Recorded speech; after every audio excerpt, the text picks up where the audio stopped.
finally, I know we missed a week, but that's because we had that giant PR video and we were just kind of burnt out for recording. But we are back with the pregame, and I am joined, as always, by Dan. How you doing? Good. I'm glad to be back doing some pregame stuff, but I know last week it would have been difficult to convince my wife that I needed to record another 30-minute video after spending 2.5 hours on one. So, baby steps. Yeah, I just got burnt out on recording after that huge video. But without further ado, we'll go ahead and jump into the transactions. We're not going to cover last week's just because, they were on the dock anyway. But starting at the bottom, why don't you go ahead and take this one? Yeah, absolutely. So Dark drops the Fungus for the Gengar. This switches his team up a little bit. It gets rid of one of his offensive threats that's actually been putting in a little bit of work, but it does give him that Fungus, which is just going to be a better support option. Other way around, Horn Dog. He dropped Fungus. Man, I have that. Oh, I was thinking of Noah's Gengar. Yeah, I've got this completely backwards. He dropped the Fungus for the Gengar. It gets rid of the Fungus for the more offensive option that has been doing some good work with Noah already this season. I was going to say I didn't like this, but now I like this a lot more that it's going the other way. It really spreads out his offenses a bit more. It gives him something above base 100 speed. Yeah, it gives him a fast enough Pokemon. What's Gengar? 110, 115, something like that. I think 110. 110. Yeah, it increases his speed ranges, and since he got the Squirtle, Fungus, it hasn't even been on his prep radar, I don't think. Yeah. So really solid trade then in this case. I was about to roast him, but no, this is good. Next up, we got Ryan, our first of 3 big trades here, dropping the Latios for the Spectrier. We'll have to see how this goes long term, but I know this does have a long-term plan. He will be making several transactions to kind of fix his team. I know he's been disappointed as well as everybody else in his performance thus far. So I don't have much to say about this one other than let's look for the future as far as Ryan's transaction goes. Other than that, offensively, Spectrier hits harder. Defensively, Spectrier not that great. So I don't know about this one. Again, this is a future outlook kind of thing. What do you got? I think for this week in particular, it actually looks pretty good as well. Jess's team is a little soft to Ghost, and it is his matchup this week. Spoiler alert for my pick for his most important mob this week. So I think in the short term, it looks pretty good as well. And I'm generally a big fan of Spectrier. I ran it during season 2 for a period of time, but I am excited to see what the rest of his plan is moving forward. Yeah, my only problem with this is you're gonna almost be forced to run Celesteela physical now. Just because, okay, now I'm just going to slap an AV, and things could be a little weird, but I don't know. You also lost some of the supportive options of the Latios, but moving on, we got Razz, kind of I kind of want to say this is a lateral trade. You are losing your grass type for a water type in Jellicent, but I think Jellicent is overall better. And I mean, I know Razz has been using a lot of Trevenant, but as a Trick Room setter, I prefer Jellicent. What do you think about this one? Yeah, I think in a vacuum, Jellicent is better than Trevenant, right? Like, I don't think anyone would argue that. If you are picking a Trick Room setter and you have perfect type balance and neither a water nor a grass type on your team ahead of you, you pick Jellicent 99 times out of 100. But on Razz's team in particular, he's been performing very well with Trevenant, and it does sort of fill out some defensive niches. So I don't know if it's a strict upgrade on his team given the rest of the composition, specifically that Keldeo. I'm going to reserve judgment on this one to see what comes out in future weeks, to see how he employs this Jellicent and how it's either better or worse than the Trevenant would be in those situations. Now, I could be wrong, but Jessica's fire type in Moltres did just kind of blow him up in game 1 for a 4-0. That might be kind of a reactionary trade. Also, don't sleep on Rain Dance, Tailwind, Water Spout on Jellicent. So there's that. Wait, Jellicent gets Tailwind? No, Tornadoes. Oh, okay. I'm like, Jellicent is base 60. Like, it could work. Yeah, no, that could work. That would be a cool set to see him run one week that he isn't playing me. So, Why don't you yeah, go ahead that and could get work. Noah on this next one? Yeah, so Noah's dropping the Galarian Corsola for Glaceon, or do I have that backwards again? Grabbing Corsola. He's okay, so he's grabbing the Corsola, dropping the Glaceon. Yeah, Fantastic. so I just copy and paste these from the chat, and some of them put them backwards. So whatever they are in the Yes. chat is what they are here. He's grabbing Corsola, dropping Glaceon. Okay, that's what I thought, but I was very confused for a sec. His team has been historically fighting weak. Glaceon was another fighting weakness on his team that hadn't been coming a lot, but was very easy to deal with and prep by prepping the way you normally would for the team.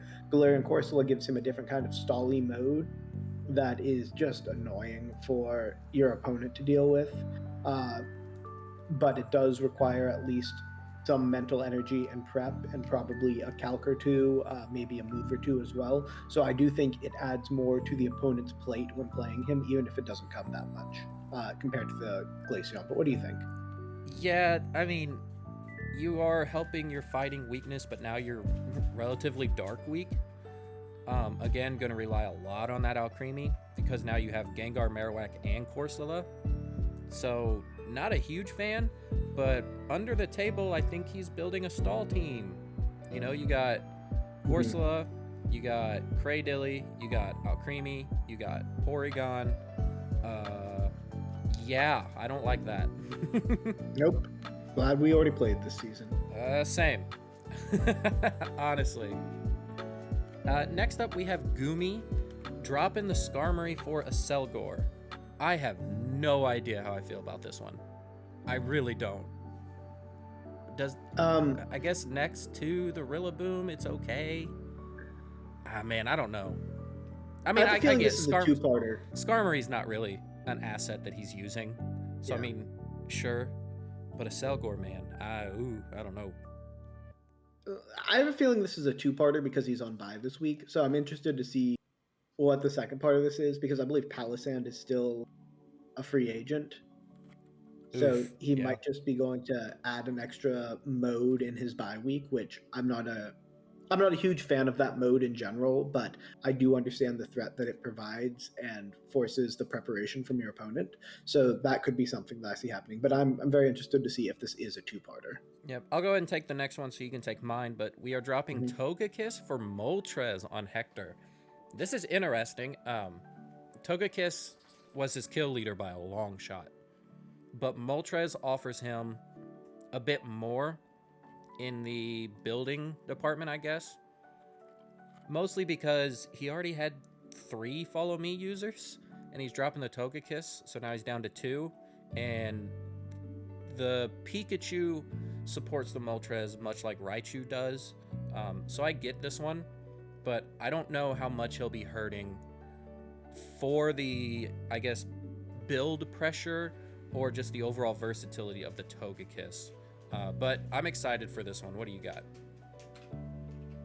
Yeah, this is great this week because he's going up against the Psy-Spam team. So this might be a 1 weeker.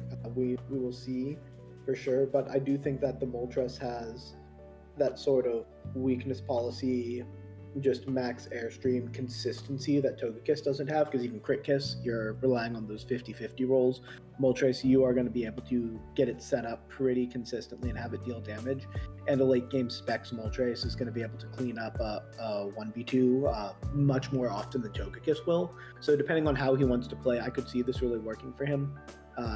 But it does take away that sort of Crit Kiss mode, that instant offense that he did have access to. And go ahead and take mine. Yeah, so you are dropping Pelipper for Hatterene. This is not the Confusion Hatterene, so it is substantially worse. But you weren't really using Rain that often. It was awkward. Yeah, so it's probably just a strict upgrade then, because Hatterene is one of the best things you can be doing for a Trick Room mode, even though it's not the G-Max version.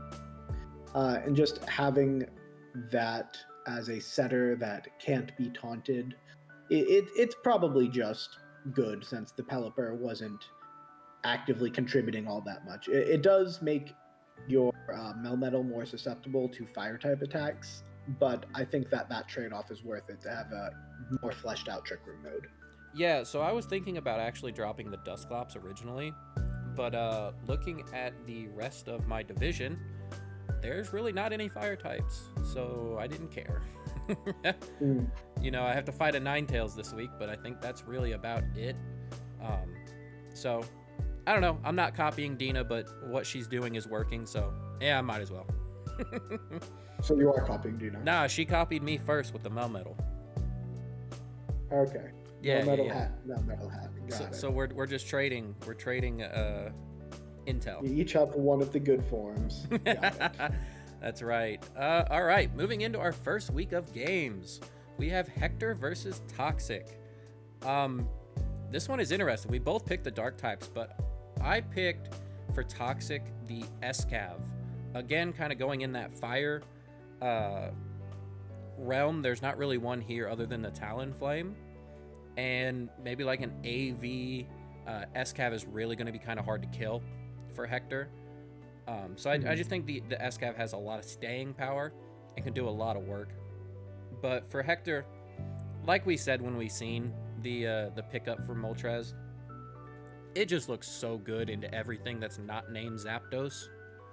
Hell, even the S-Cav, like it's not going to want to take a weakness policy max airstream. It also looks good into Zapdos. Well, I'm saying like you don't want to fire off a dark move while Zapdos is on the field. No, but you can fire off an airstream and do it. Oh yeah.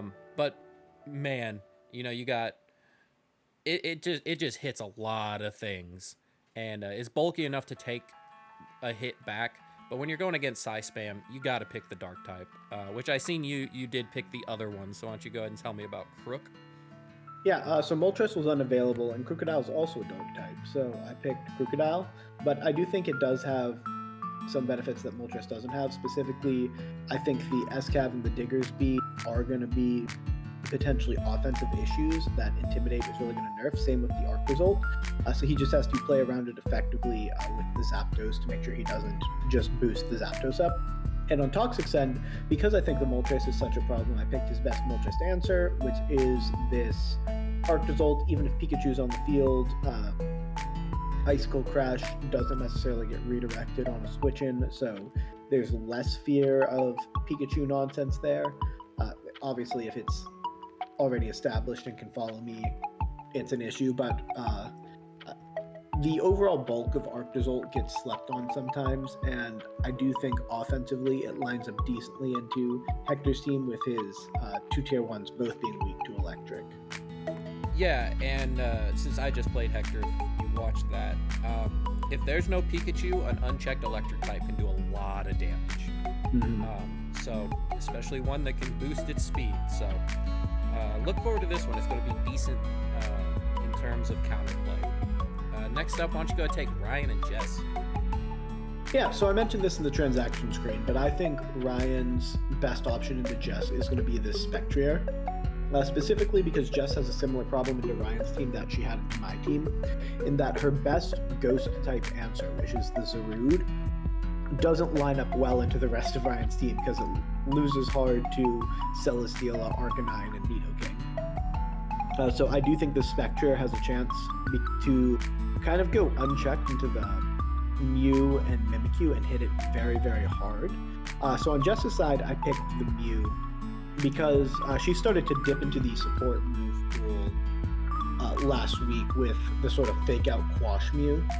And just knowing how many different support options Mew has, I think it's probably got something in there that can mitigate the Celesteela fairly effectively. Off the top of my head, I don't know exactly what it is, but Mew has basically every move game.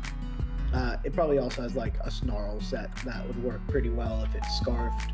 Like there's just a lot of things that Mew can do to help neuter some of Ryan's advantage that I think he gets from this Spectrier lining up so well offensively into a lot of her threats. But why don't you tell me about Nidoking and Dragalge? Yeah, so AV Dragalge takes 15% from a Max Phantasm from the horse. Knowing that the horse is actually one of Jess's biggest offensive hurdles, Dragalge just being so fat I think is actually going to help. And it does get Shadow Ball itself. And then for Ryan, I picked Nido King. If you look, it actually hits everything relatively hard. So if Ryan can kind of get into a late game with the Nido King and have correct stabs and probably not choiced into one of them, I feel like Nido King can kind of just clean up what's left after the massive battle with either the horse or the Celesteela. Having those two Mons on Ryan's side is really going to be hard for Jess, especially if the Celesteela is physical, like I'm expecting he kind of has to do now. So I'm excited for this one. I think this might be one of the matches to watch this week. But I don't know. This honestly could turn into a sweep, or it could just be incredibly good. So that's kind of what I got for this one. Next up is you again. This is going to be me and Anthony. Yeah, I'll just run through this quickly. This is going to be my match to watch this week. You versus Anthony, two teams with one loss each. Anthony's got a really interesting team, but it does seem to have a bit of a ground and ice type weakness combined. So many of his Pokemon are weak to one or the other, which, spoiler alert, Mamoswine is both ground and ice type, and it looks effectively very strong into the team, so that's why I picked Mamoswine on your side. On Anthony's side, that's also partially the reason why I picked Riolu. Riolu's Follow Me can mitigate a lot of it. If he's going with the ice type the ice weak side instead of the ground weak side, then you're not going to have a great way to target it down if he leads with Dragapult or something, because that Follow Me threat is there, and also the priority coaching threat onto a Dragapult can make it very strong to the point where it is threatening Okos on basically everything but Melmetal on your team, and Melmetal is threatened by a lot of his fire types. So I think it's a pretty interesting matchup where whoever is able to get the advantage out of the first turn should be able to start running away with this game, because they can just start exploiting their type advantage more. But that first turn and the team preview is going to be where a lot of these games are decided, and I'm really interested to see what happens in those. Yeah, I already did a lot of my prep, so I'm not going to say too much, but I've got some stuff cooking. You know, Anthony's got multiple different modes that he can just throw out at any time. You know, Venusaur, Ninetales, Dragapult Colossal, Dragapult Riolu, any Deancey stuff with Trick Room. I have to be able to counter them all within 6 Mons, so I had to pull out all the stops, and I think it's going to be a good game.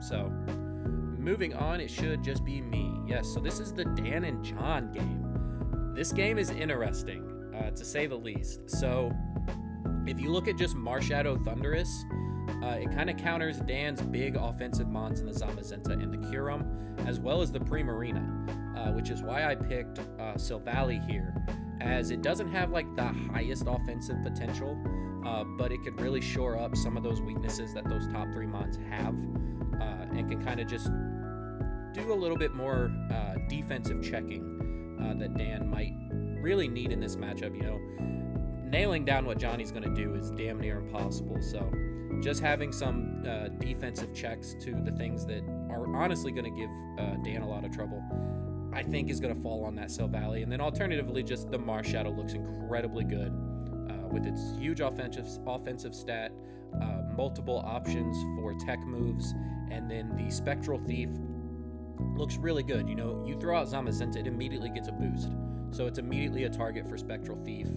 You can't do any weakness policy stuff, at least safely. And then just the speed tiers honestly match up, I think, honestly better in John's favor for the most part.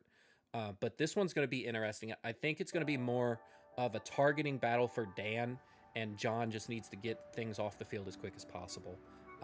So what do you got on this match? Yeah, I haven't done too much prep yet for this match, so I'm willing to talk a little more about it. I do think it is going to be the longer each battle goes, the more likely I am going to be to win each battle, I think.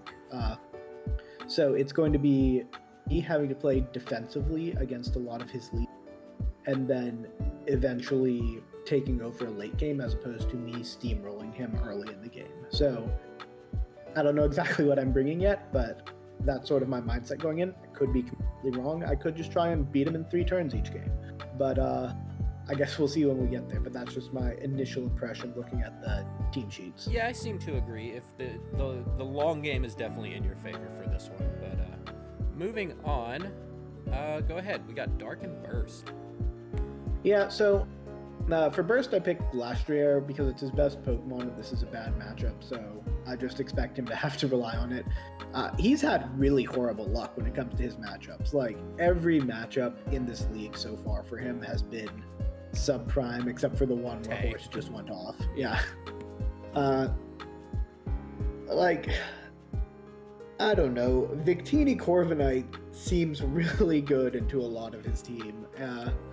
But that's not to mention my Lodic and a single strike Urshifu as well. Like, I don't really know what Burst is doing into a lot of this team, but the Corviknight, especially if it gets up an Iron Defense, I know it's a neutral hit to a max Hailstorm, but it just walls Glastrier so hard because it is so bulky. And then it can start getting Steel Spike boosts up. Like, I don't know. This Corviknight's going to be an issue for him. And offensively, you picked the threat where it's an issue for him. So why don't you tell me a little bit about the little... Is that a Chipmunk? You know, I don't know what it is. It might be a Chipmunk, to be honest. But anyway, yeah, Victini's coverage moves just look phenomenally good. Hell, just even a straight V-Create looks really good into everything. So I'm not really going to dive too much into Victini because it's pretty obvious. But for Burst, I actually picked Rotom Fan for the sole purpose that you need another answer to hit the Corviknight or you're not going to kill it. And then just this, maybe even max Electrics. Maybe that's what you have to do to kill the Corviknight, because if it goes unchecked, it will 4v1 you.